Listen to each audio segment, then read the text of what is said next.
Hey guys, it's Sean, and I'm here to introduce a bonus episode of the ReelBlend podcast, an interview that we got with director Julia Ducournau, who has a new film coming out called Titane. And as you can see, if you're watching on the YouTube channel, Jake and Kevin are joining me because they were the guys who handled the interview in my absence. Hello, boys. How are you? Good to see you, buddy.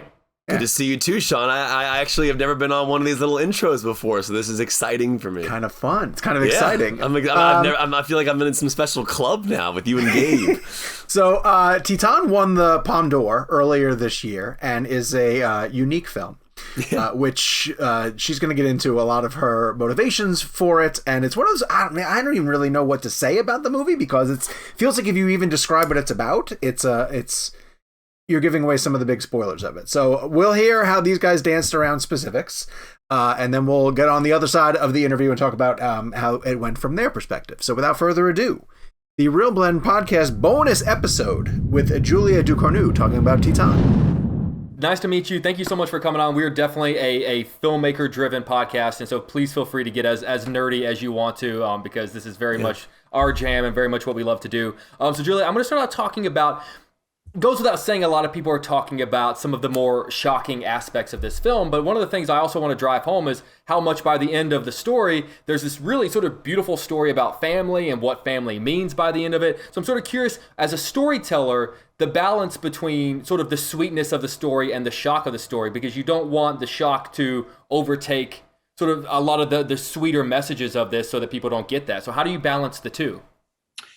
Well, it goes with, for me, you can't be tender without somehow, it's not even tender. It's like you can't talk about love without talking about a world without love first, in order to somehow, make it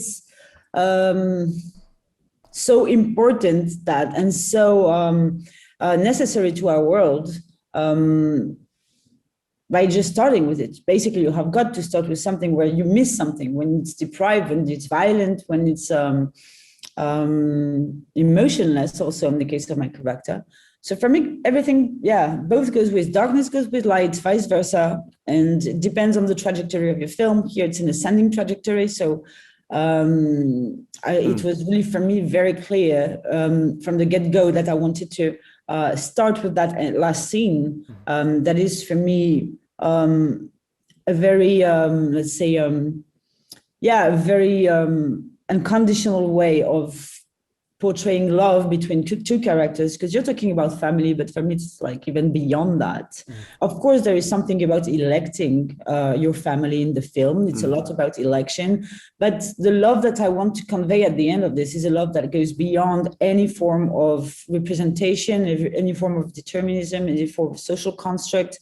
So it envelopes all that. I mean, at the end, they are everything to each other, which means the father, son, father, daughter, lovers, companions, all that, And knowing I wanted you to leave the room with that feeling, with that kind of optimistic beam of light at the end of it, that somehow conveys the idea of the birth of a new world, of a new humanity, where that would be stronger because it's born in love, and because monstrosity in that birth is no longer seen as an abnormality, but as something that deserves to be accepted and loved.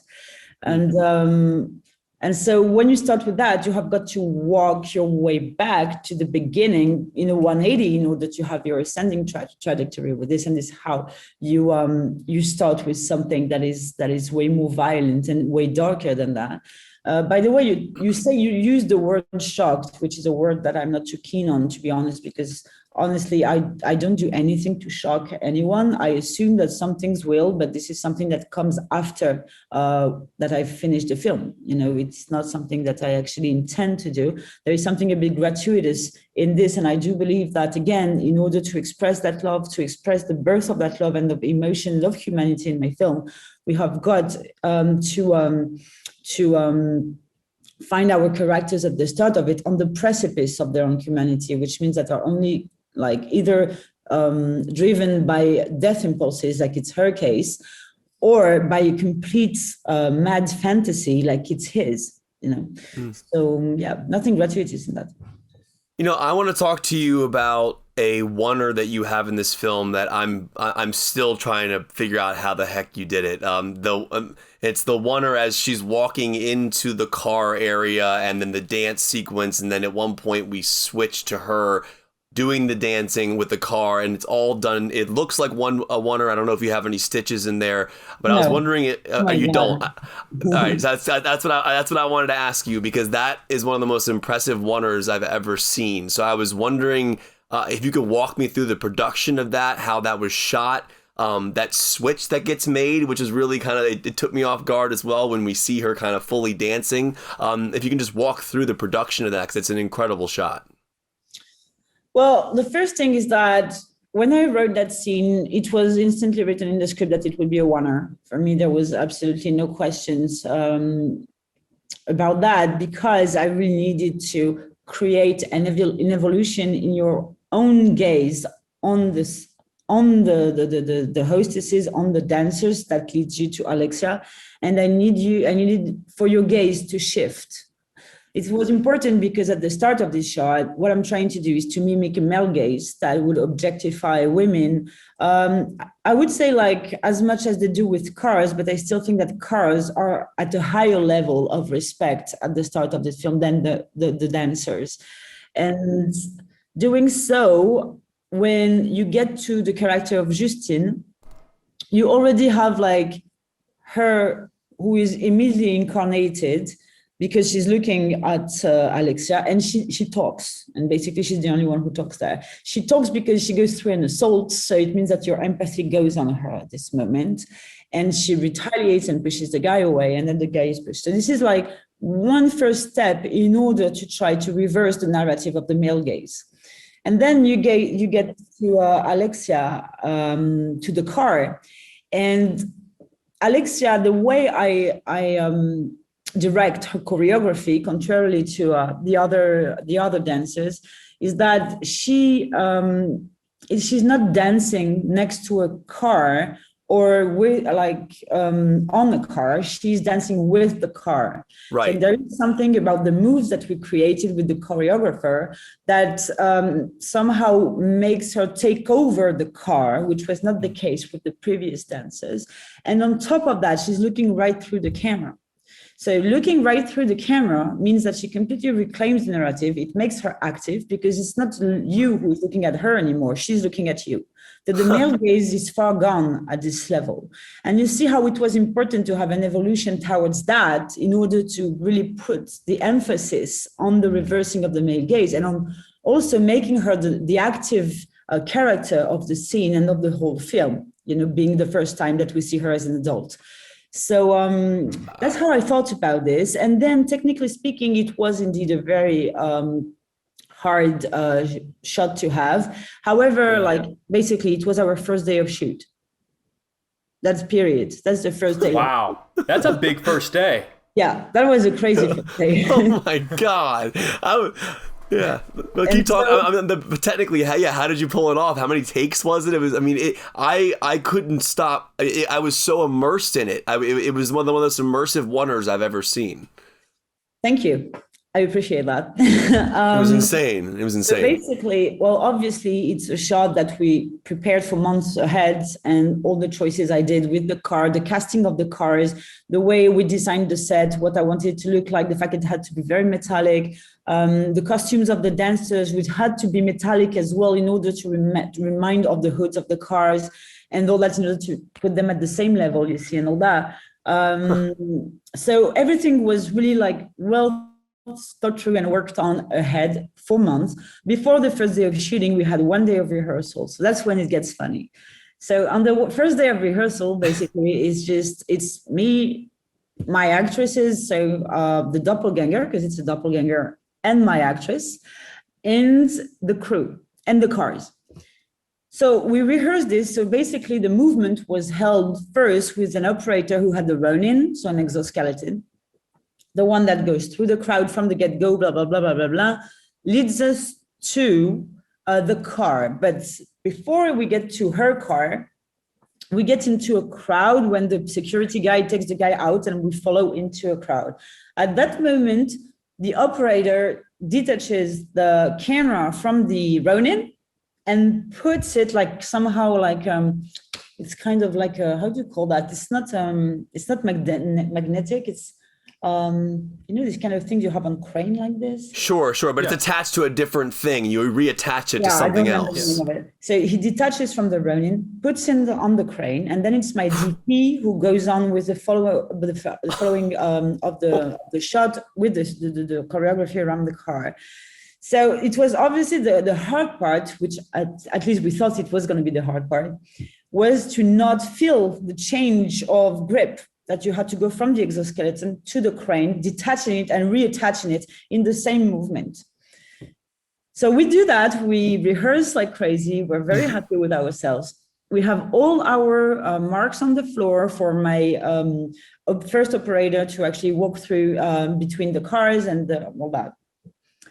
Next day, first day of shooting, 300 extras. And my operator comes to me and he says, I have no marks on the floor anymore. We have to do it back again. Like we have to do everything from scratch because 300 people just walking all around and that you can't see the marks anymore. Oh, wow. So we lose everything pretty much that we've done before. So we're like, okay, no problem. We know what we're doing. We know where we're going. We know the intentions. We know what we want to shoot and all that. So no problem. We'll go back from scratch. In the end, we got 37 takes. 37 takes that I want to say were 37 takes with 10 perfectly good ones. It's a lot, like really perfectly good ones. We had an amazing day. And we just kept on going also because we still had some time before the end of the day. And we could, we had the luxury to keep on going because we had rehearsed so well in the previous month that it was clear for everyone, felt incredibly fluid.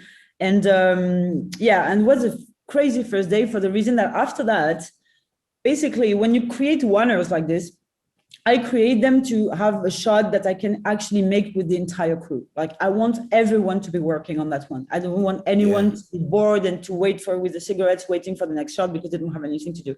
It's really things that for me are made to challenge the whole team and somehow to make us more close-knitted, and it really worked because it was the first day. So you start with that, and then you have a team who has learned to work together in just one day. And that's amazing. Wow, that's crazy. Is that why you chose for it? I'm sorry if this is a stupid question, but is that why you chose for it to be the first day to bring sort of that team collaboration together? Actually, my first assistant chose that. And at the start, I was like, oh, man, that's really risky, Claire. And it's like, and she was like, yes. I mean, no, we don't have a... Anyway, for location planning, all that, blah, blah, blah, we didn't have a choice, really.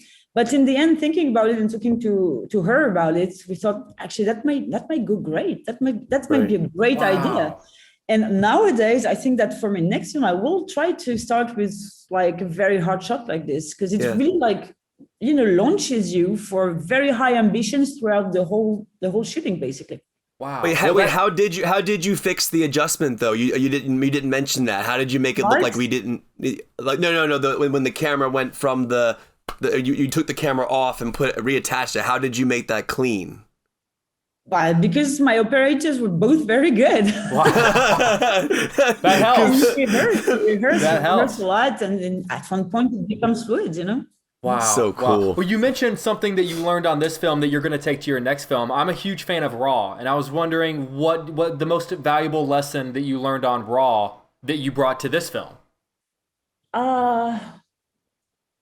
That's an interesting question. The first thing, I think it's not a lesson at all, but it's something that did trigger a lot of my desires, like visually speaking, for Titane, is that I thought that in RAW, I did not let myself,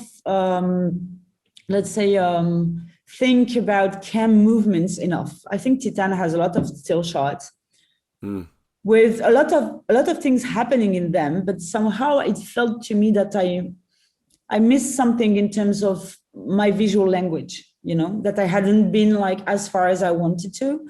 Also linked to the fact that we had a way lesser budget. That's a very big thing. It's like when you have a lesser budget and you don't have many days of shooting, it means that you can't really organize a full day that is just dedicated to one shot because it's like so crazy and so hard to make. So that's the one thing that I said, okay, on Titane, I want to go heavier on grip, while not losing out of sight the fact that I need to stay close to my characters. So basically, it was always in my head, still keeping the handheld, very close things, but adding scenes that were a bit more ample, a bit, more ambitious somehow. So I took that from this frustration that was going on in Raw. And I think like a lesson,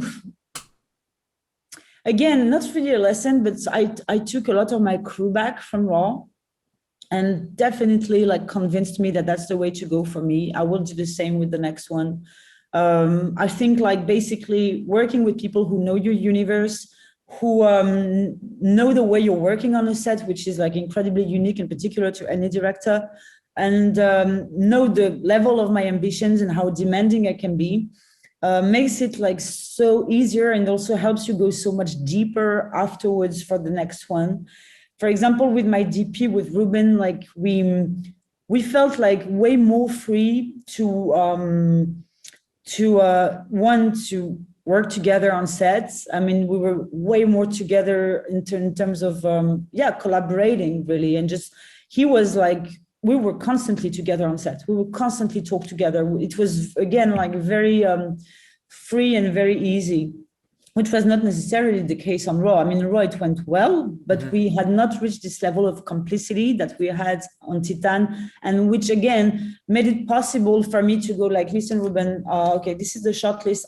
This shot, I think it's not going to work. We've got to find something else together. We have to like just reverse the thing because this is not working. That's going to be too flat. And then you go like, you think like a think tank together, and you can like raise the bar of the ambitions constantly, which is great. And that so goes with like my sound guys in Paris, but also on set, with my continuity woman even, because she's like very active also in my process, with my editor, obviously, that I've been working with since my first story, and so on and so on. I really think that it helps you go deeper and be like more precise in what you want.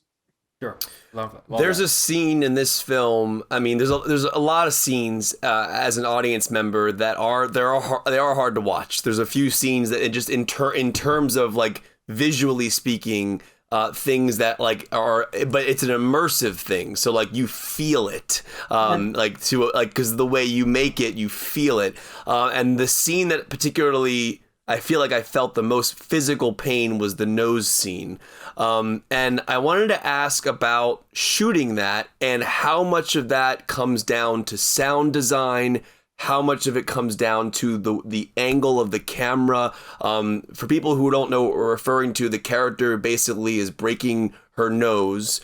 And she tries it with her hand and then tries it with an end of a table. And I wanted to ask just about how you accomplished that. Were there ever any accidents where it fully hit? No. I mean, it was it's so realistic and immersive that I physically felt my nose in pain, and I just wanted to know how you achieved it.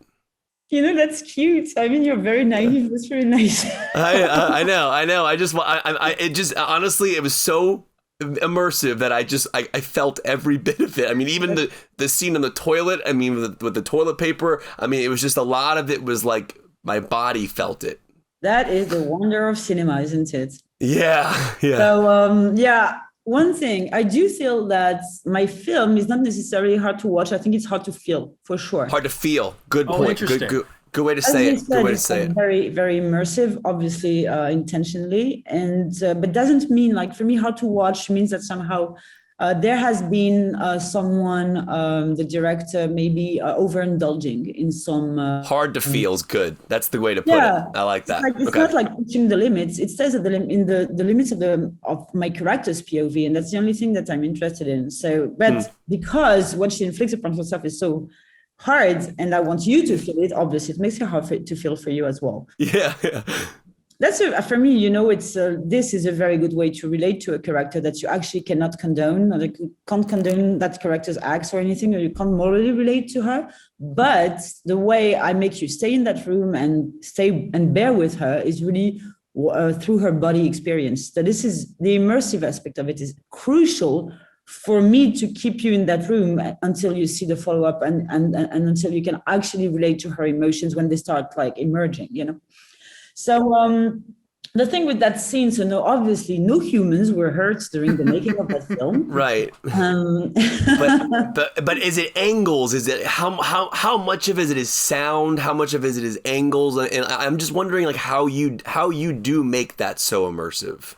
Basically, it's just me making you anticipate the worst. That's just mise en scène. Basically, throughout that whole scene, it starts fairly easy with the hair. Still, it's like it's pretty extreme, but it remains like completely not painful. And then she starts shaving her face, and then like you see her looking at her nose and touching it. That's the first step where you're starting to go, oh no. and then going from that, it's just me raising basically your anticipations of what's going to happen. For example, when she punches herself, to have a small little like pathetic punch at the beginning that barely makes any noise, and she makes this kind of like squealing noise, like very girly squealing noise. And then the second one though is quite harder, and the third one is really something I would not like to take in myself. So it's really, again, like gradually making you like feel that something bigger and bigger and bigger is gonna happen. And then where I have you normally is when you hear the sound of her touching the sink. Yes. Which is a very distinct sound, you know, everyone can recognize that. And when she does, and you go, okay, all right, that's happening, that's gonna happen. And this is just like you flipping out because you know it's gonna happen. And I make you also, I give you the time to actually anticipate it, because she doesn't do it like right away. She doesn't go boom, she's crashing her nose. No, right. She tries it. She puts her little nose next to the sink. She does the other side. She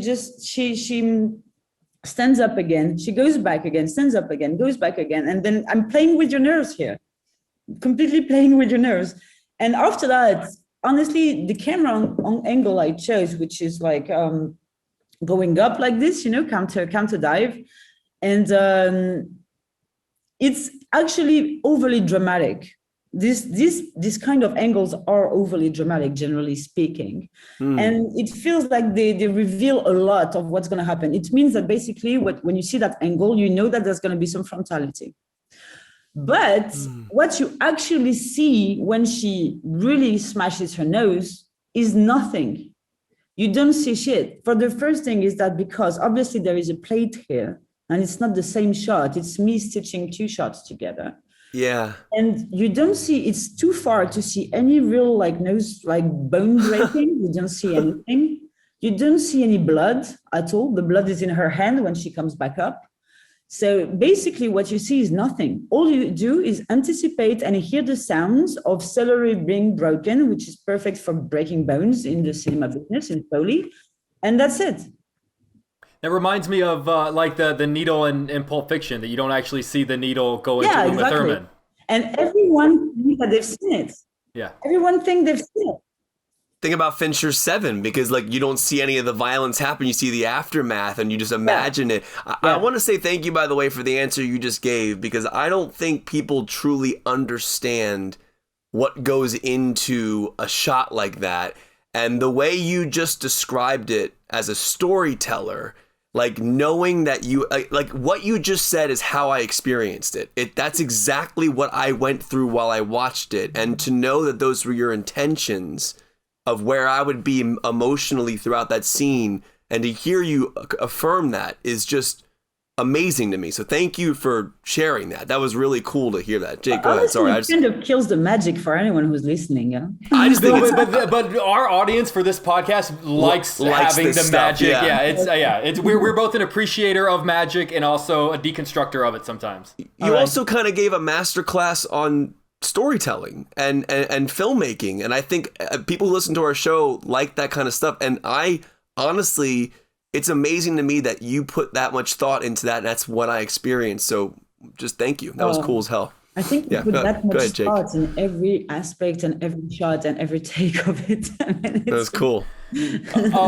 Without giving away anything or without getting into spoilers, when this film ended and it cuts to the title card, I spent the next couple of days wondering what comes next. And I would never come to you as a storyteller and go, okay, tell me what happens after this, this, and this. But in your mind, do you know? Is there a part of you that where your mind has wondered and thought about? And in your mind, is that the definitive answer? I think, yeah, there will be no sequel because I know how it's going to end. So that's the reason. I think it's a very happy ending. That's the only thing I can tell you because I don't want to break it or anything. But it can only be happy. I mean,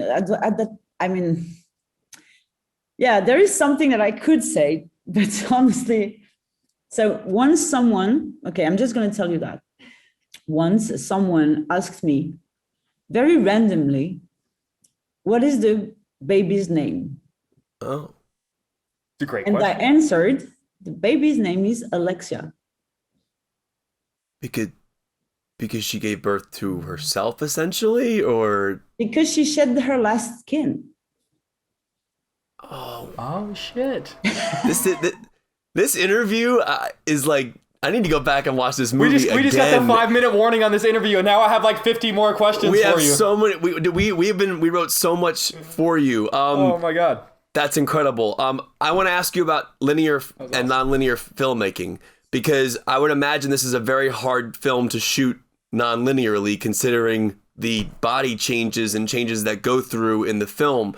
Did those changes affect the fact that you had to almost shoot in order? Like, was that almost, or were you able to play with that? I'm curious how much her body changes affected your linear shooting process.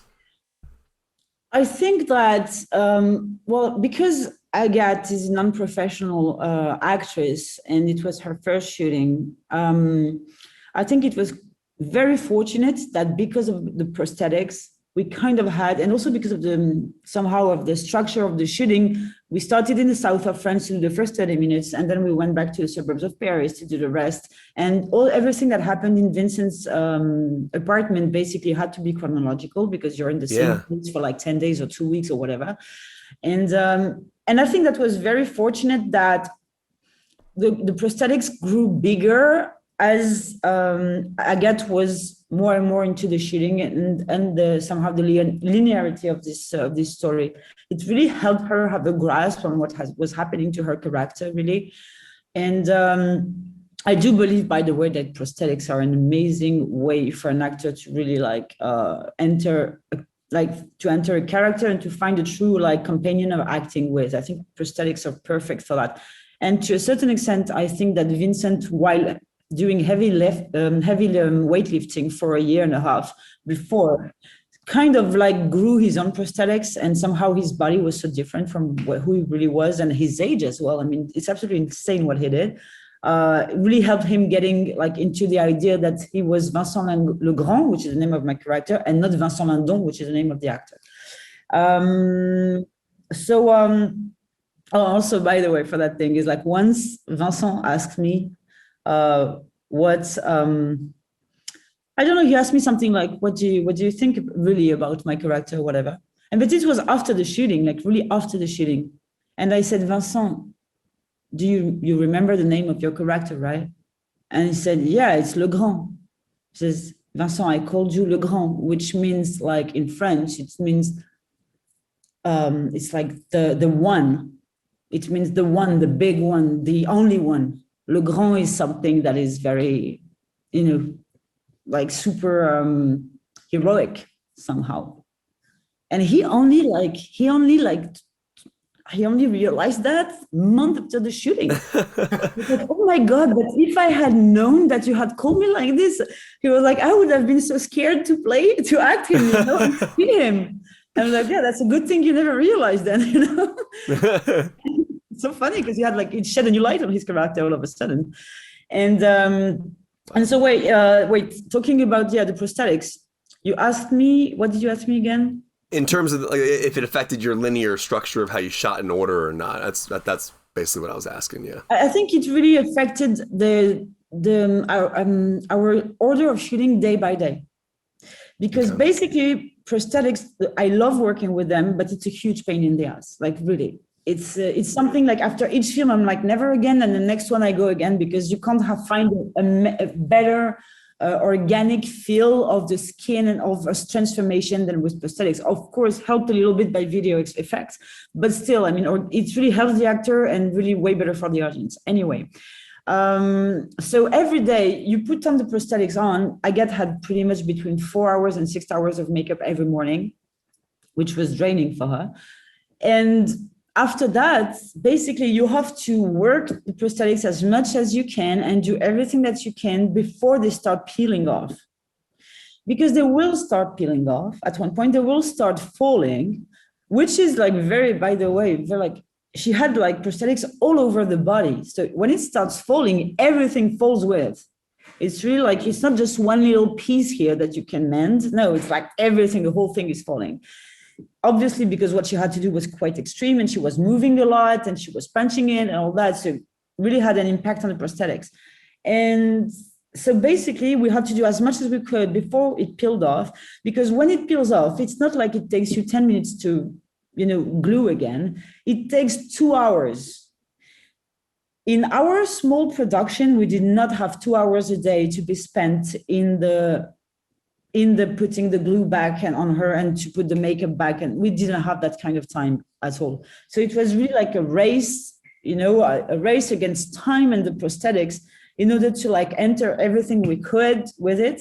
So obviously it had to be like completely like, we knew we had to start the day with it, like every day we had to start with like, everything was after that. The rest was after that, everything, not prosthetics. So that affected us a lot, yeah. Wow. We have so much stuff. Yeah, Julia, they are giving us the wrap. We are out of time, but this was a hell of a conversation. And seriously, we cannot thank you enough for joining us on ReelBlend. And we hope you enjoyed yourself as well. Yeah, I did. Thank you. I mean, thank you for these questions. It was very different from usual. And I love talking about technical analysis. So thank you. Well, you're welcome on anytime. Yeah. Thank you very much. Thank you so much. Have a wonderful day. Thank you. You too. We want to thank Neon so much for giving us time with Julia. It's so exciting to have her on the show. Guys, dive into the movie a little bit, because I know you really enjoyed speaking with her, and I know this is a movie that's on a lot of people's radars. I mean, Kevin, would you go as far as saying that it's Cronenberg-esque? And that it kind of tackles sort of the genre of body horror in a lot of ways. A lot of people have been making comparisons to the film, the '90s film Crash, not the somehow Best Picture winner Crash. It's a hard movie to explain. I guarantee you, if you've heard about this film, you've probably heard like a quick one-liner that is unfair because it doesn't actually sum up really what the film is about. But it's hard to watch at times. And hard to feel. Yes, yeah, and as Julia pointed out, not in a gratuitous sense when we say shocking, but I also think that shocking isn't necessarily the wrong word, but I don't mean it in a gratuitous sense, because there is an element to the story there. But here's what I'll tell you: I was never bored. That is definitely one way to put it. Yeah. I have to be candid. Part of the reason why I sat out the interview is because I couldn't make it through the film. And so when Jake says it's uncomfortable to get through, like, that's an honest reaction. I got through about 30 minutes of it before I realized that I was not gonna make it. And I'm not really an insensitive, I can get through some decent shocking stuff. Jake made us watch Human Centipede, for God's sakes. Yeah. But it pushed the boundaries. Which I've never seen, by the way. You really should. That's gonna be the next thing. And Kev, I know you had some struggle getting through it too, but you at least pushed through and made it.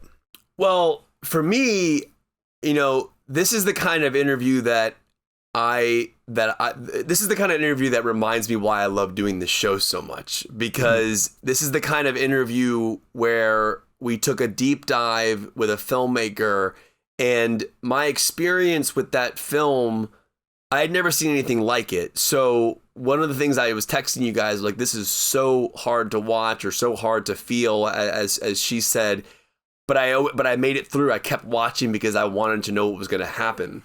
Mm-hmm. What's fascinating to me now is after that discussion, it's so funny. If you told me before the interview, watch that movie again, I would say there's no chance I'm putting my body and my mind through that again. It's like it is a painful experience in terms of the body things that happens to the character. Mm-hmm. But now, after that interview, when she was explaining specifically about the scene where she breaks her nose, it was mind-blowing for me as an audience member, because everything she said she intended to do in that scene is what happened to me as I sat on my couch and watched it.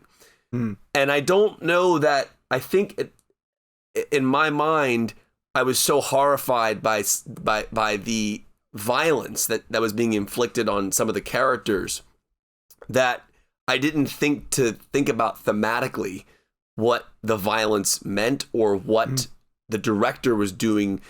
What this interview really taught me, and I think this is something we all know, but I think it's something that taught me even more, and it opened my eyes to this even wider, is how much control a filmmaker really has on you. And I mean that in the sense that everything is calculated. Every single thing is calculated to a point where a filmmaker knows exactly, or they should know exactly where your mind is probably going with this image. And how do I then play with them? And then we were talking about this, I think Jake or someone mentioned this in terms of Tarantino. Gabe mentioned this in Tarantino's Once Upon a Time in Hollywood, when he describes the story about Rosemary's Baby and Polanski having the audience lean in on that shot. There's a lot to learn about that. I mean, I've always looked at direction in terms of the way I watch a film and kind of the way it affects me. But this interview opened my eyes to a whole nother world of intention that I had never really thought about before. It was like a master class, to be honest with you. I was like honored to hear her talk about it. I was like, whoa.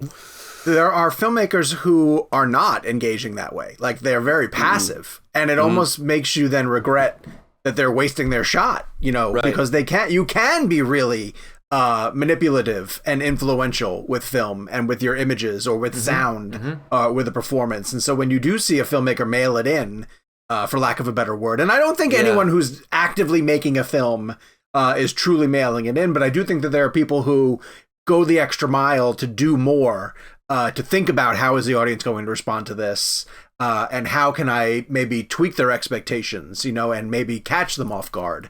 And those are the movies that tend to stand out and speak to us from that reason. Why I like the interview so much is because it's an easy film to write off because of how disturbing it is. And in all honesty, as I viewed the film, I told you guys, I was like, I would never watch this ever again, because it's just so hard to feel or watch. But now talking to her, and it's so funny because, like, I'm not saying that the interview made the movie better for me. It just made it more interesting, because she explained to me what I went through without me telling her what I went through. She knew exactly what I went through emotionally in my head as I watched a specific scene. And the idea that translated exactly to me is mind-blowing. Like, that's like some magic filmmaking. I also think it is possible to appreciate the craft and the filmmaking of a movie, while also admittedly not loving the film itself. And I think, if anything, to your point, Kevin, what this did for me was amp up my appreciation for her work as a director and her filmmaking techniques. Right. And really, I mean, you can say a lot of things about this film, but what you cannot say is that it is poorly made. It is very well constructed, and talking with her only gave me a better appreciation for that. Well, she walks us through this oner. Sean, you at least made it to this shot. In the beginning of the film, where she's walking in, she walks into like a car show where people are dancing. The description of what she's doing thematically in that scene, like narratively, not just the cool shot. It's so calculated. There are 37 takes on that shot, and Sean, since I know you haven't heard the interview yet, there was a camera on a different rig that they had to switch to a different rig, all in the oner, without a stitch. And it's all done thematically to change your perspective on a character. And I'll be honest with you, I think, and I have no problem saying this, my first experience with that film I really just looked at it as this shocking piece of material, and I don't think that I allowed it to emotionally wrap me because I was so disturbed by it. But now hearing that conversation, I'm just like, I wonder how I'll feel again. Now, I will say I don't want to watch some of the scenes again, though. That's the problem. But here's the thing, though, too. Not everybody's going to get a chance to speak with her or even listen to her give an interview. There's a lot of people who are just going to watch it the first time, and that their visceral initial reaction is going to be their takeaway. So let me tell you that before speaking to her, this was a film that I would not have recommended to somebody, just because it was so hard for me to physically watch painfully. And I'm not, and this is not at all me saying I'm like giving it a better review because I talked to the director. This is me saying I am now more fascinated by the choices. So I'm interested. I still don't know. Like you said, Sean, 99.9% of the people who would watch this movie probably won't hear the interview, probably won't hear the intention. This is a toss-up for me. Gabe will tell you this, and you can watch it in the video. You'll see me becoming more interested in the film during the interview. Like, you'll see me geeking out about her choices. To me, it was almost like I felt like I was learning from a master filmmaker. I just felt like I was being blessed with material, like intention. This is why I did this. I mean, like, oh my God. Kevin, I have a question for you. I have a question for Kevin. Would this inspire you potentially then to go back and watch Raw? So I've never seen Raw. Exactly, that's what I'm saying. But now, having spoken to her and understood her process, could you watch one of her films, which is also, how do I phrase this? You'll feel that one too.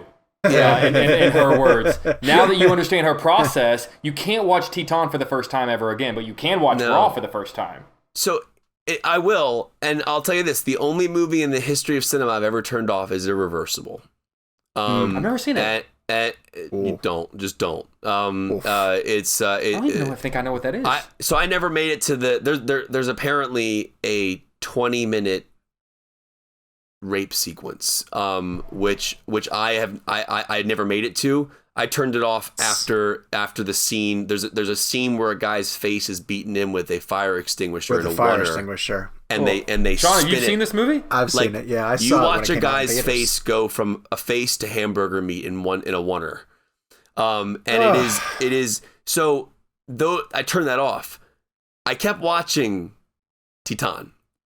And there must be a reason, right? Because there was stuff in Titane that was just to me as graphic as Irreversible.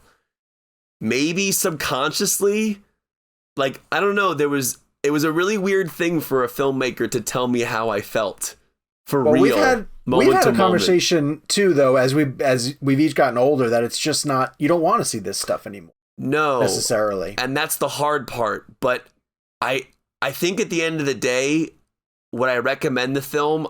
I don't know, but I'm fascinated and I'm honored that I now understand it better. Okay. All right. So it's this is all happening in live time. We just did this interview like an hour ago, so I'm still processing this, but this is a really weird situation for me because it was a film that deeply was painful to watch, and it was a hard film to watch, and I wouldn't tell my mom or dad, or I wouldn't tell people to watch this like on a Saturday night. It is not one of those kind of movies. But at the end of the day, I am in awe of her intention, in her direction, in her thought process. So if anything, it's the filmmaking, like Jake said, that I feel like honored that I got to talk to her for a film that I would even have a hard time recommending to somebody. That makes no sense. But this is Palme d'Or winner, Titane. So, and I believe it's rolling out into theaters, so you guys will get a chance to see it. I'm probably just going to make its way to some sort of streaming service. It's out right now. Yeah, 10-1. So we want to thank, obviously, Julia for coming on the show and breaking down her process. So if you're on the YouTube channel, make sure you guys hit like and subscribe. If you do check out the movie, head to the comments down below and let us know what you think about it. Head out and find the main show on all of your podcast outlets. Give us a subscribe there as well, too. And again, as always, recommend the show to friends and family, because that's how we continue to grow the reach of the ReelBlend podcast, and we continue to get some amazing guests on here as well, including Cary Fukunaga, the director of the last James Bond film starring Daniel Craig, the latest James Bond film. He will be our guest on the main show coming up. So subscribe to us. Didn't skip that one, did you? No, I made it to that one. I love that movie. That was a lot of fun to talk about. So we'll be back with more interviews and fun movie content on ReelBlend. Talk to you guys soon. Sure. Bye. Hubie.